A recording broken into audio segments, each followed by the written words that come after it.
Hello and welcome to the Patreon exclusive edition of Black, White, and Red All Over. I'm Victor Dandridge. I'm Ryan C. Man, the things you just find out about people. We're going to talk about Dark Red #4 from Aftershock Comics by the illustrious Tim Seeley and Corin Howell. Dag nabbit, this book is dope. Oh, yeah. Diggity, diggity dope. All right, so jumping right down into it. So last issue, Varney did some things, right? Chip handled some business, you know what I'm saying? Killed a guy. Yeah. Apparently this dude was a high ranker. Yeah. Kind of figurehead, kind of big boss type, right? Little vampire, making some stuff happen. And we see his beloved here kind of in shambles about it. Yeah. At first, okay, is it just me or is she crying blood? I think she's crying blood. I think she's crying blood. What I'm curious about is how to put this in the context of the rest of the book. If how to go say ahead, it. go for it. Let's see what you got. She seems to be of a shade not ashen enough. I mean, alabaster. Ashen Black is her name. I feel like that's kind of a designation, right? But then, like the dude that we're talking about dying seems to feel airier. If he were a Pokemon, his name would be Arian.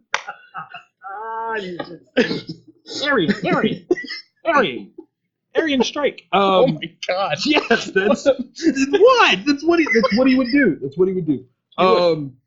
So yeah. So she's crying over her lost thralled, right? But she's okay. So like they're like, look, she's the order, like the centerpiece, the centress. Yeah, that's a good word. I like that word. Yeah. Of the order of the event tide. That's high level. Yeah. She's clearly someone who should not have such an emotional reaction to losing anyone. Yeah. But the fact that she did, I got to her. Yeah. You know, she's trying to deal. Okay, so in Falls In, Evie wakes up on someone's lap. Yeah. Now, I don't know if I would. You're dealing with vampires, all kinds of stuff like that. Like she got conked out. That would kind of suck. I'm not gonna lie. Yeah. You're like, where am I? What is this? What's happening? Like waking up in a room that's got like tile walls, tile floors, and a floor drain. Right. Automatically would suck. So kind of not right. But now you're in there with somebody else that's like petting your head. Well, no. Yeah. No. They're there, baby. They're there.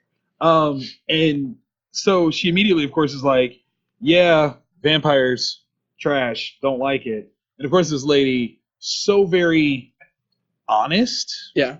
Like they can't be real. Vampires aren't real, baby. That's not what this is. Evie's like, hey, listen.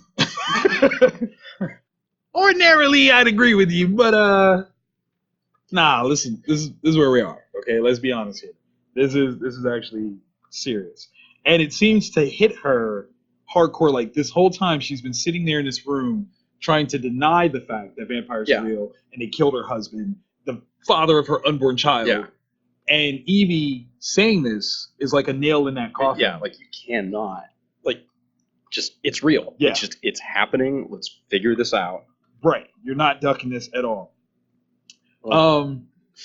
First of all, Toad Warrior. Toad Warrior. Yes. That is a designation. Okay. This guy looks like the most Kylist of vampires. Did you say Hyalist or Kylist? Kylist. I'm not even going to give him Hyle, although that was good. That is a good one. Because he is based on his tattooage. Oh my gosh. Dude's pretty... He's got like an Aryan bat, not the eagle. Yeah, oh yeah, that is true. Bat. Because it is... So he would have gotten the tattoo after... So how, though? Vampires don't heal like that? I don't know. Maybe it was tattooed with silver? I don't... It was a silver tattoo needle that did it in order to... I don't know. Because that is a bat. That isn't... Yeah, that's not a... Oh my gosh. All right, so now we're going to have to ask Tim questions like, dude, how do vampires get tattoos? Yeah. I would say that they would heal from it. They shouldn't be able to get tattoos. Yeah. But okay. So dude's coming in and is like, hey, listen, you know, headmistress is kind of in a bad place right now. But what cheers her up is to suck on some blood. So, you know, it's even better than, you know, native blood. baby blood, unborn baby blood. Because I've read in some Anne Rice books that a baby is the Capri Sun of the vampire world. It's true. Not everybody. He's got to cut the show off right there. We're all going to hell. Thank you for attending my TED Talk. It just got so hot in here. Okay, maybe kind of sort of. I can see that. But of course, Evie jumps in and is like, wait. Yeah. Take me. Listen, I've got this cool cancer. I can make a lot of red blood cells I don't need. So she can sup hardcore. What's up? Homie sniffs the goods. Mm-hmm. I feel like that's derogatory. Like that's weird. But he's like, but the lady loves a delicacy. Like that's not normal. We don't normally suck on no cancer, but special treat, maybe little special intentions. So okay, here's what I'm thinking, because I think I missed this. Lynn Jansen, I believe her husband was of the colored persuasion. Yes, because Toad Warrior refers to her as a race traitor. Yeah, and is very, very keen on telling her that her time is still short. Like, yeah. Don't think you weren't saved. Yeah, you were just waiting. So yeah, geez. They sit Evie down, kind of strap her down actually. There's a lot of duct tape involved. A lot of even like over her mouth, which I'm like, dude, like can't deal in conversation. Like that's not. Yeah. Just because your mouth is busy doesn't mean that I can't. What if Evie can sing? Really nice, like too, like serenade, whole nine, could have been great. Like, you know what I'm saying? And they're talking about the notion of how, when Mr. Varney died, like it was a lasting death. Like his death cry, you can still kind of hear it. I'm like, dang, dude went out. Yeah, he was the face of their movement, and now I'm gone. But she seems very ready to chow down and make some stuff happen. All right, so we go back to Buffalo Jump gas station where there's a flaming pile of nasty still sitting there on the ground. Chip is there. Stu, my God, love Stu, man. He's so awesome. It's kind of like, okay, listen, here's the situation. Yes, I am a vampire. You're absolutely right. Mm-hmm. I believe I know where we need to go to kind of deal with this situation. I need to find Evie. You can't find her. This is what we got to do.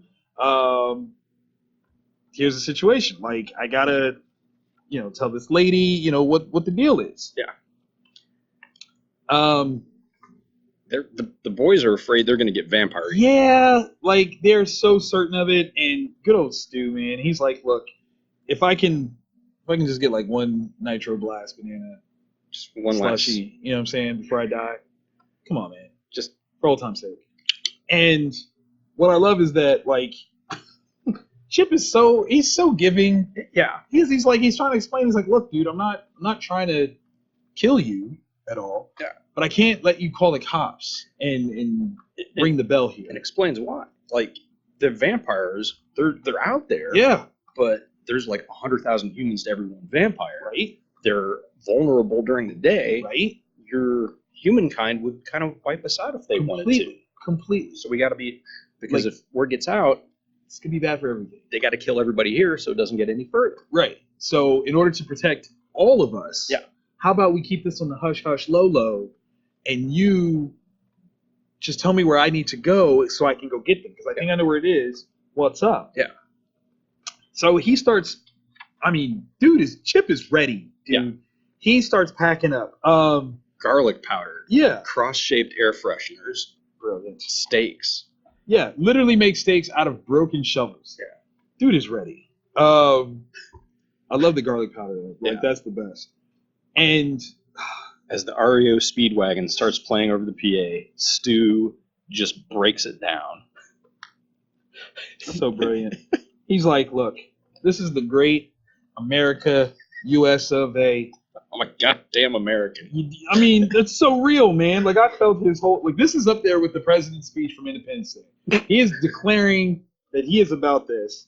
And Chip is like, hey, listen, no, but I actually could use your help a little bit. Yeah. You know how to get around, so that's cool. Yeah. Of course, he's like, look, your car is so loud You could not sneak up on anybody. Like, let us do this. Let us do this. Okay, so old naked creepy chick. Yeah. Gosh, man, it's one thing to have your blood drank like that, but why she got to be in the nude, man? Yeah.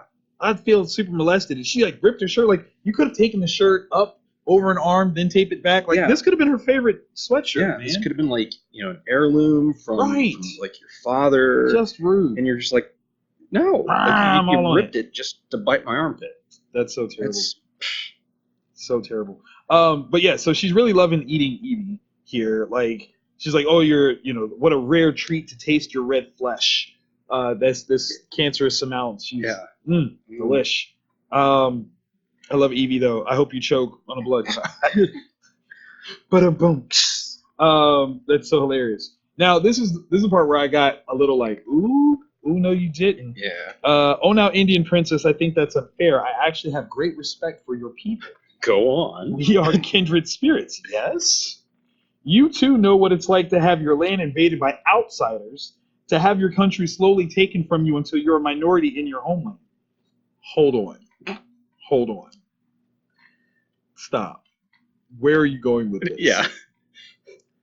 Please tell me exactly what angle you are working from. Because there's got to be something. Because it's not, like, it's so crazy. But she feels like in this moment that she can open up and admit the fact that she never really liked Barney. Yeah. She's glad that he's dead. Joker style. You know what? I'm glad you're dead. She feels like she's now in a position to take back this movement. Yeah. Which, that infighting stuff, you're just like, yeah, because Barney was more than just the face of the movement, apparently. Yeah. He was like this cult of personality that was actually taking their direction away from what they were shooting for. Yep. And, Crazy. So, an arrival shows up. Big old truck full of, not good. Probably, not good. yeah. The three amigos basically show up here getting ready to, hunt down some vampires here. And what's cool is Chip is using, like, so many funny, aspects to show, like, how old he is, how long he's been a vampire. Yeah. When he's talking about, movies from the war, and he's like, yeah, they never get that right. You're like, how old are you, dude? Like, what? Yeah, because they never knew. Like, it's always just been Chip. Right. Good old Chip, regular Chip. Yeah. What I love is the question, hey, Chip, which movie is more accurate in your experience, Twilight or Blade 2? Why Blade 2 specifically? Because Blade 2, for so many people, was amazing. Like, it's. I did dig that one. I didn't, actually. Blade 1 is my favorite. Okay, yeah. That's my one. Blade 1 is the superior movie in the Blade trilogy. Yes. But there's just something about, like, that first night that I was drunk at the movie theater, which is a lot of stories. You already said the right things right there. I was drunk at the movie theater. Blade 2. Amazing. Yeah. Actually, I separate. Blade 1 is pre-Matrix. Okay. And Blade 2, you can clearly see is post-Matrix. Because graphically, it uses so much from it. Yeah. It's one thing.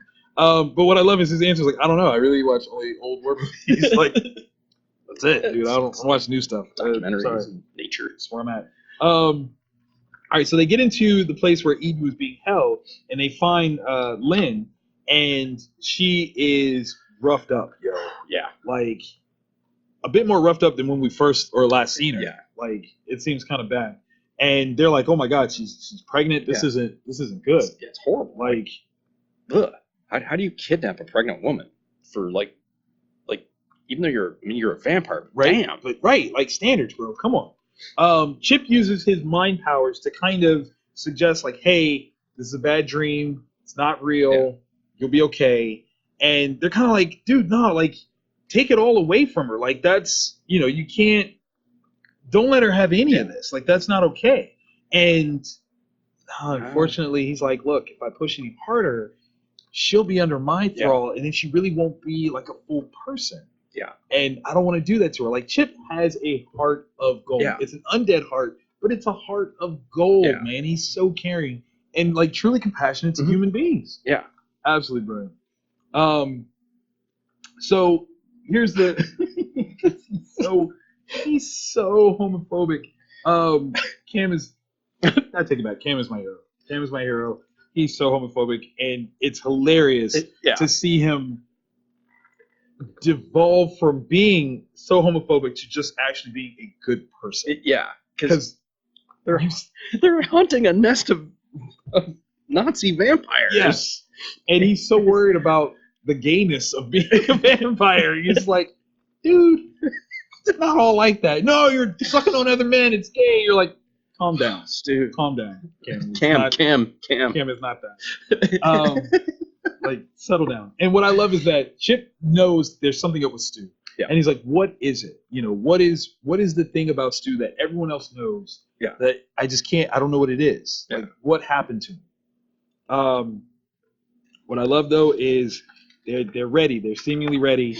But Chip's power is kind of failing a little bit when old, Nipple Clamp gets the drop on Cam and literally pulls him through the grating that they're walking on. It's so cool how, because we get to see vampire powers manifest. Yes. Because Toad pulls Cam through, takes a chunk out of his femoral artery, which is located in the upper thigh. Yeah. And then turns into mist. Yes. Comes up through the grate and slashes. Oh, it's so hardcore cool. Cutting into Chip's face like it's something to do.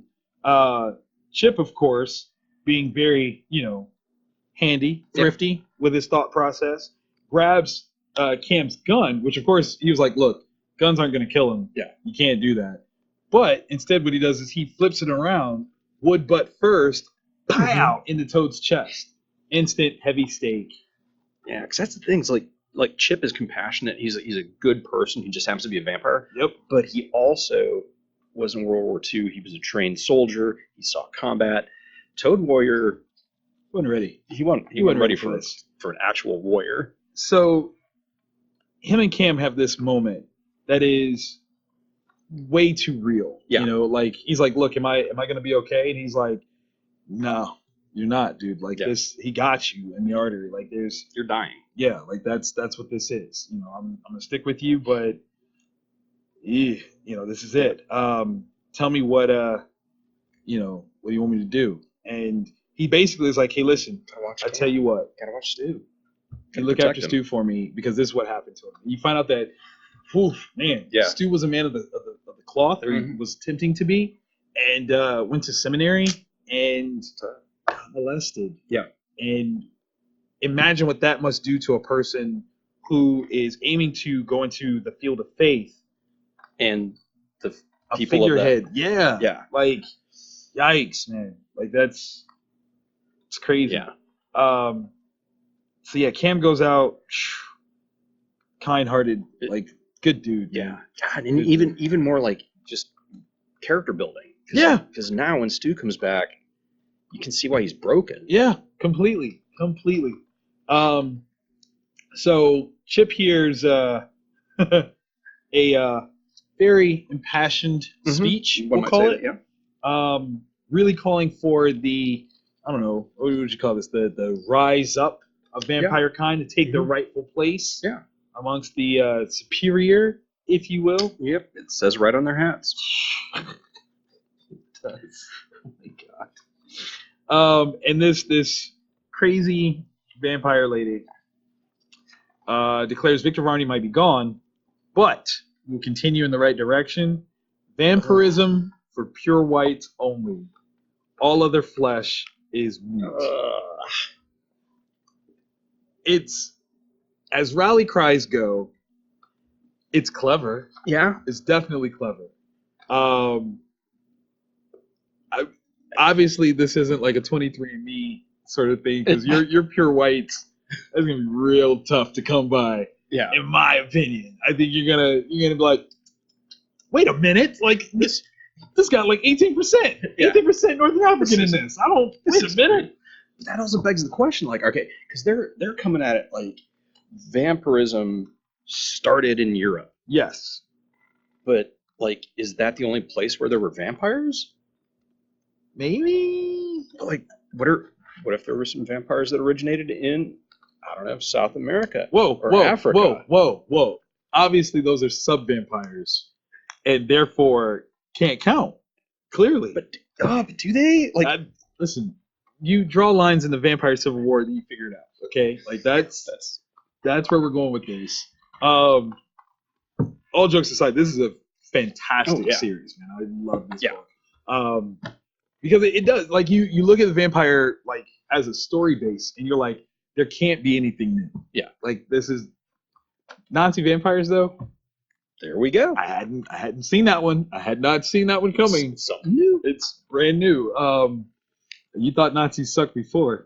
That was so bad. Thank you for attending Vic's TED Talk. It was my junior TED Talk. TED Talk Junior. Still working it out, so don't judge me too bad. But dude, thank you guys so very much for being our Patreon members. We thoroughly appreciate it. Geez, look at this. This is so crazy. Yeah, it's a brutal. What song is this? I feel like there's a song here. It's got to be a song. And I don't even know, but I mean, look at all those bites on her. Yeah, that's just terrifying. Like, oh man, someone got to save her. Yeah, but that is some definite like metal. Yeah, speed. Ding, ding, ding, ding, ding, ding. Like that's out there. Yeah, that's awesome. Man. That's awesome. Thank you, everybody. You guys have a great week. We will see you next time on Black, White, and Red All Over. Toodles.